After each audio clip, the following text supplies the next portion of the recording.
جہاں اللہ کا حکم ہے اس کا پورا کرنا دین ہے۔ اگر کوئی انسان اپنے عقلی گھوڑے دوڑائے گا، فلسفہ گھڑے گا کہ نہیں جی یہ بہت بڑا ضیاع ہے، پیسے کا نقصان ہے، خون بہانا، تو اگر انسان کی یہ سوچ ہوگی تو اس کی کبھی بھی بخشش نہیں ہو سکتی، دین اسلام میں داخل نہیں ہے۔ کیوں؟ اس وجہ سے کہ اللہ کے حکم کو یہ جھٹلا رہا ہے اور اللہ کے نبی کے حکم کو یہ جھٹلا رہا ہے۔ صحابہ نے پوچھا اللہ کے رسول یہ قربانی کیا چیز ہے؟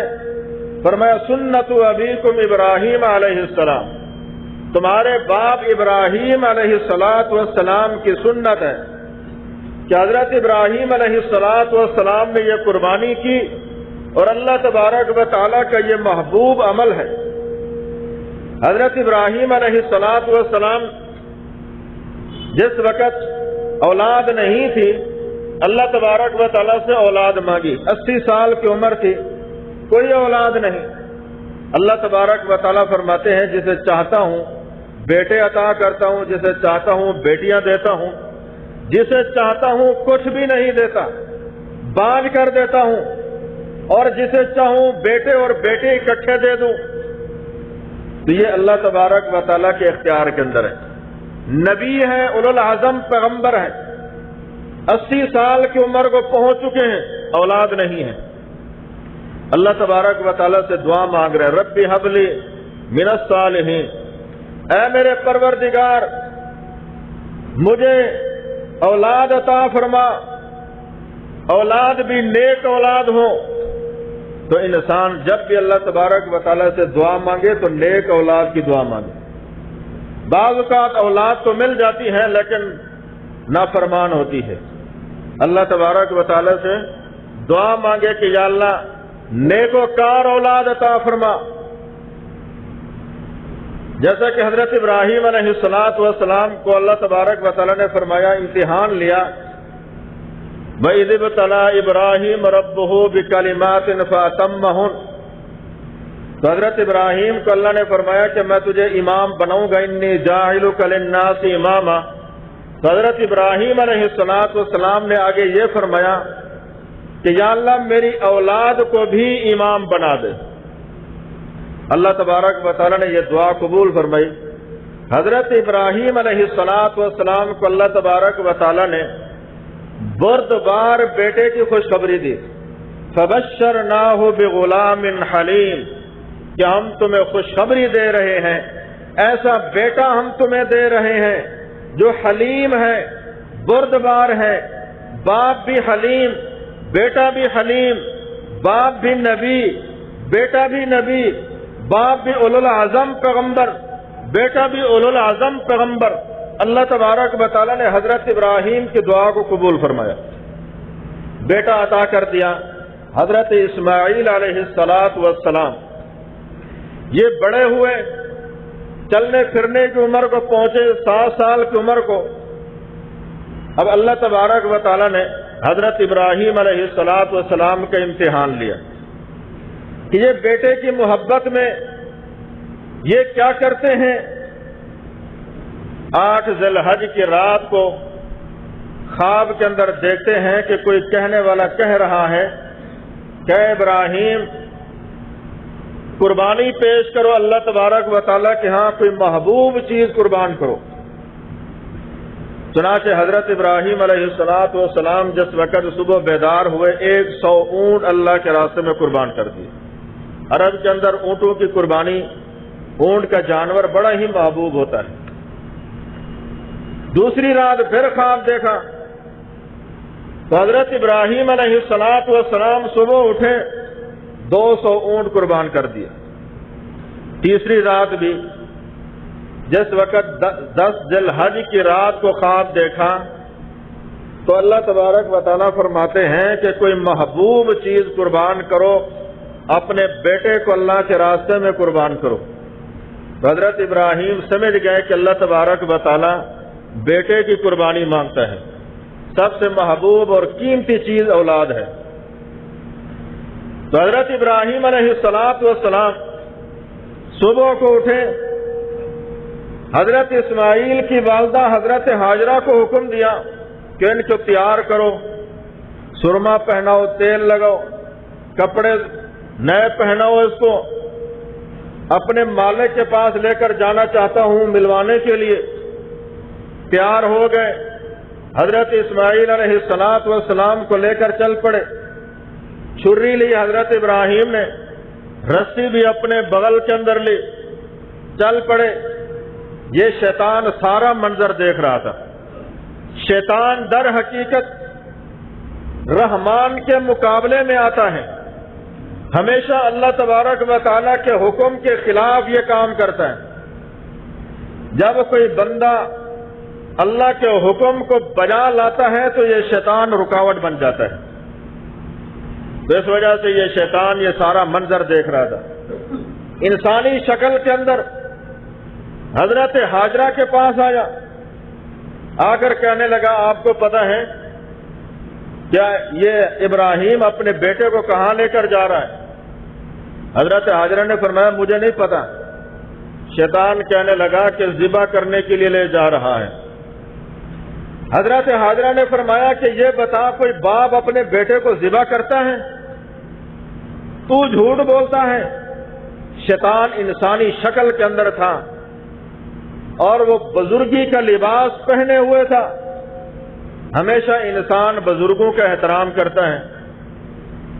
چنانچہ شیطان نے جس وقت یہ سنا، کہنے لگا شیطان کہ یہ اپنی مرضی سے ذبح نہیں کر رہا بلکہ اللہ کا حکم ہے۔ سچی بات کہہ دی۔ تو حضرت ہاجرہ علیہ السلام نے فرمایا کہ اگر ابراہیم علیہ السلام کو اللہ نے حکم دیا ہے تو حضرت ابراہیم کو چاہیے تھا کہ مجھے بتاتے، میں بھی ہاتھ بٹاتی، پاؤں پکڑتی تاکہ حضرت ابراہیم میرے بیٹے کو ذبح کرتے اور اللہ کا حکم صحیح طریقے سے پورا ہوتا۔ شیطان مایوس ہوا، وہاں سے بھاگا، اس کو پتہ چل گیا کہ یہاں کچھ بھی نہیں بننے والا۔ چل پڑا، حضرت اسماعیل کے پاس آیا، کہنے لگا تجھے پتہ نہیں تیرا باپ تجھے ذبح کرنے کے لیے لے جا رہا ہے۔ تو حضرت اسماعیل نبی بننے والے تھے، نبی کے بیٹے تھے۔ فرمایا کہ اگر اللہ کا حکم ہے تو میں قربان ہونے کے لیے تیار ہوں، اگر اللہ راضی ہے کہ میں چھری سے ذبح کیا جاؤں تو مجھے کوئی پرواہ نہیں۔ جس وقت وہاں سے مایوس ہوا تو حضرت ابراہیم کے پاس آیا، انسانی شکل کے اندر تھا، کہنے لگا کہ ابراہیم منتوں سے تو نے اللہ سے مانگا ہے اولاد، 80 سال کی عمر میں اللہ نے تجھے بیٹا دیا ہے، اس کو بھی ذبح کرنے کے لیے لے جا رہا ہے۔ باپ بھی بھلا اپنے بیٹے کو ذبح کرتا ہے، یہ کیا کر رہا ہے تو؟ حضرت ابراہیم علیہ السلام نے فرمایا کہ یہ اللہ کا حکم ہے، میں ذبح کرنے کے لیے لے جا رہا ہوں۔ جس وقت شیطان نے زبردستی روکنے کی کوشش کی تو حضرت ابراہیم علیہ السلام مینا کے میدان کے اندر 7 کنکریاں اٹھائیں، شیطان کو 7 کنکریاں ماری۔ دوسری مرتبہ راستے میں رکاوٹ بنا تو حضرت ابراہیم نے پھر 7 کنکریاں ماری۔ تینوں مقامات پر 7 کنکریاں ماری۔ اللہ تبارک و تعالیٰ کو یہ ادا اتنی پسند ہے، فرمایا کہ حاجیو جب تک تم کنکریاں نہیں مارو گے، حضرت ابراہیم کی سنت کو ادا نہیں کرو گے، تمہارا حج بھی قبول نہیں۔ تو آج بھی حاجی وہاں جاتے ہیں، جمرات کو اور کنکریاں مارتے ہیں، یہ حضرت ابراہیم کی سنت کو ادا کرتے ہیں۔ تو لوگ سوچتے ہیں کہ وہاں تو شیطان بندھا ہوا نہیں ہے، تو یہ کنکریاں کیوں مار رہے ہیں؟ در حقیقت دین اتباع کا نام ہے۔ جہاں اللہ نے کہہ دیا کہ میرا حکم پورا کرو تو حکم کو پورا کرنا یہ مسلمان کا کام ہے، اور اللہ کے نبی نے کہہ دیا کہ یہ کرو تو وہاں مسلمان کے لیے اپنے آپ کو سر تسلیم خم کرنا پڑے گا، چاہے شیطان نظر آئے یا نہ آئے، لیکن اللہ کا حکم ہے، اللہ کے رسول کا، کہ وہاں حضرت ابراہیم کی سنت کو پورا کرو ورنہ تمہارا حج قبول نہیں۔ چنانچہ حضرت ابراہیم علیہ السلام مقام ذبح جس وقت حضرت اسماعیل علیہ السلام کو لٹانے لگے تو فرمایا کہ یا بنی انی ارا فی المنام، اے میرے پیارے بیٹے میں نے خواب کے اندر دیکھا ہے، انی ارا فی المنام انی اذبحک فانظر ماذا تری، میں تجھے ذبح کر رہا ہوں، فانظر ماذا تری، تیری کیا رائے ہے، تیرا کیا مشورہ ہے۔ حضرت ابراہیم علیہ السلام نے مشورہ کیوں لیا بیٹے سے؟ حالانکہ اللہ کا حکم تھا ذبح کرنے کا، اگر وہ نہ مانتے تو کیا حضرت ابراہیم ذبح نہ کرتے؟ تو حضرت ابراہیم علیہ السلام نے مشورہ لیا کہ دیکھنا یہ چاہتے ہیں کہ بیٹا کتنے پانی میں ہے، کہ جس طرح باپ کا امتحان ہے تو بیٹے کا بھی امتحان ہے۔ بیٹے سے پوچھ رہے ہیں کہ میں نے خواب کے اندر دیکھا تجھے ذبح کر رہا ہوں، تیری کیا رائے ہے؟ تو بیٹے نے کہا یا ابت افعل ما تؤمر، اے ابا جان کر گزریے جو اللہ کا حکم ہے، ستجدنی انشاء اللہ من الصابرین، جان کرے مجھے صبر کرنے والوں میں سے پاؤ گے۔ یہ ستجدنی انشاء اللہ من الصابرین، یہ جملہ بہت بڑا عظیم جملہ ہے۔ جس وقت حضرت ہاجرہ کو اور حضرت اسماعیل کو مکہ کے اندر چھوڑ کر جانے لگے حضرت ابراہیم، تو اس وقت حضرت ہاجرہ نے دامن پکڑ لیا حضرت ابراہیم کا، فرمایا کیوں چھوڑ کر جا رہے ہو؟ کیا تیرا حکم ہے یا اللہ کا حکم ہے؟ حضرت ابراہیم نے فرمایا کہ اللہ کے حکم کے مطابق تمہیں یہاں چھوڑ کر جا رہا ہوں مکہ کے اندر۔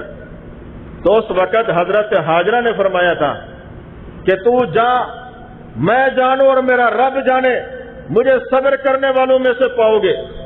در حقیقت یہ جملہ ماں کے دودھ کی تاثیر تھی، یہ اسماعیل نہیں بول رہا تھا، ماں کے دودھ کی تاثیر بول رہی تھی۔ حضرت اسماعیل علیہ السلام نے فرمایا کہ ان قریب مجھے صبر کرنے والوں میں سے پاؤ گے، لیکن کچھ شرط ہیں۔ حضرت اسماعیل نے فرمایا کہ میری کچھ شرائط ہیں، اس کے مطابق میں ذبح ہوں گا۔ کیا شرط ہیں؟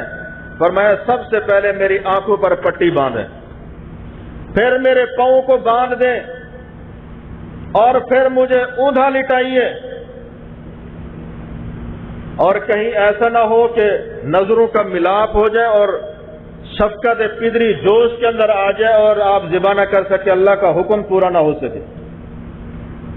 اور میرے پاؤں باندھ دیجئے، کہیں میں تڑپتے تڑپتے آپ کی محبت جوش نہ آ جائے، تو اس وجہ سے اللہ کا حکم ادھورا رہ جائے۔ حضرت ابراہیم نے آنکھوں پر پٹی باندھی، اوندھا لٹایا، فلما اسلم وتلہ للجبین، اوندھے منہ لٹا کر چھری چلانے لگے، لیکن چھری چلتی نہیں۔ نبی کی کتنی طاقت ہوتی ہے، ساری دنیا کی طاقت مل جائے، نبی کی طاقت کا مقابلہ نہیں۔ تو اس وجہ سے حضرت ابراہیم چھری کا زور لگا رہے ہیں، چھری چلتی نہیں۔ حضرت ابراہیم علیہ السلام غصے میں آئے، چھری کو پتھر کے اوپر مارا، پتھر دو ٹکڑے ہو گیا۔ فرمایا چھری چلتی کیوں نہیں؟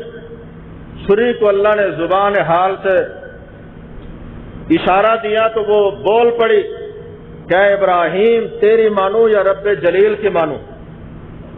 تو خلیل ہے، وہ رب جلیل ہے، اللہ کا حکم ہے نہ چل، تو کہتا ہے چل۔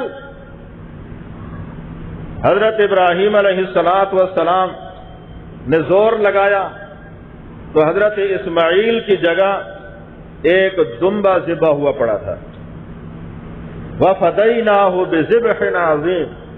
علماء فرماتے ہیں دنیا کے اندر جو انسان جانور پر چھری چلاتا ہے، بیٹے کی قربانی کے برابر اس کو ثواب ملتا ہے۔ ولد لڑکے کو کہتے ہیں، اس کی قربانی کے برابر اللہ تبارک و تعالیٰ یہ جانور جو ذبح کرتے ہیں ثواب عطا فرماتے ہیں کہ اللہ تبارک و تعالیٰ نے اس کے بدلے کے اندر ایک میڑھا جنت سے بھیجا۔ حضرت ابراہیم نے بیٹے کو ذبح کرنے کی بجائے اس میڑھے کے اوپر چھری چلا دی، ان کی جگہ پر اللہ نے یہ میڑھا رکھ دیا۔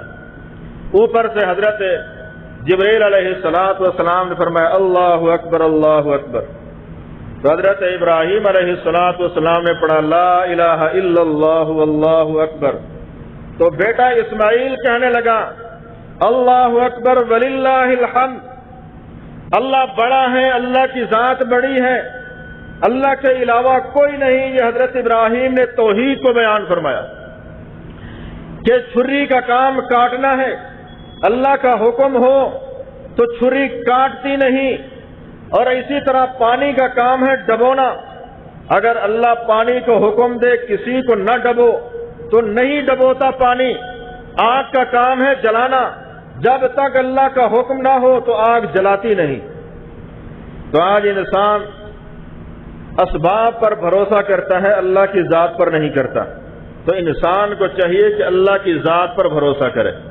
عقلی گھوڑے نہ دوڑائیں کہ جانور ذبح کرنے کا کیا فائدہ، پیسے ضائع کرنے کا کیا فائدہ، بلکہ انسان اپنے آپ کو سر تسلیم خم کر دے کہ بس اللہ کا حکم ہے، اللہ کے رسول کا حکم ہے، جانور ذبح کرنا، بس جانور کے اوپر چھری چلا دے اور کہے یا اللہ میں نے یہ سب کو تیرے لیے قربان کر دیا۔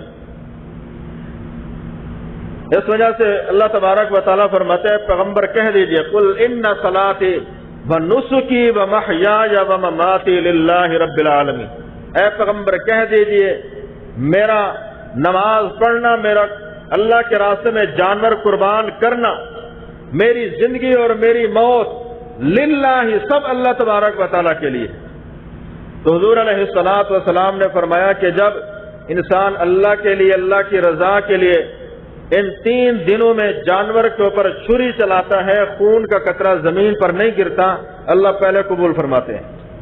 پرانے زمانے میں بادشاہ تھے، وہ جب کوئی تحفہ لے کر جاتے تو ان کے اوپر ہاتھ رکھ دیتے، تو اس کا مطلب یہ ہوتا تھا کہ اب تمہارا یہ نذرانہ اور تمہارا ہدیہ قبول ہے، اب یہ چیز تم لے جو یہ تمہارے لیے ہے۔ بادشاہ نے بس ہاتھ رکھ دیا ہے۔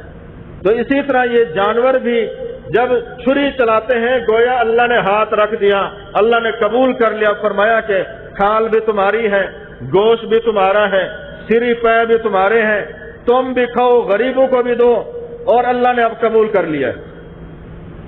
ورنہ پہلی امتوں میں یہ تھا جب کوئی قربانی اللہ کے لیے پیش کی جاتی تو پہاڑ کے اوپر رکھ دیتے، آگ آتی اور اس کو جلا کر خاکستر کر دیتی، تو اس کا مطلب یہ ہوتا قربانی قبول ہو گئی۔ لیکن اس امت کے لیے اللہ تبارک و تعالیٰ نے بہت بڑا کرم کیا، فرمایا کہ جانور پر چھری تم چلو، بس اللہ نے قبول کر لیا ہے، ابھی خون کا قطرہ زمین پر نہیں گرا، اب یہ سالم جانور تمہارا ہے۔ بس مستحب طریقہ ہے کہ 3 حصے کیے جائیں، ایک اپنے لیے، ایک قریبی رشتہ داروں کے لیے، تیسرا غریبوں کے لیے،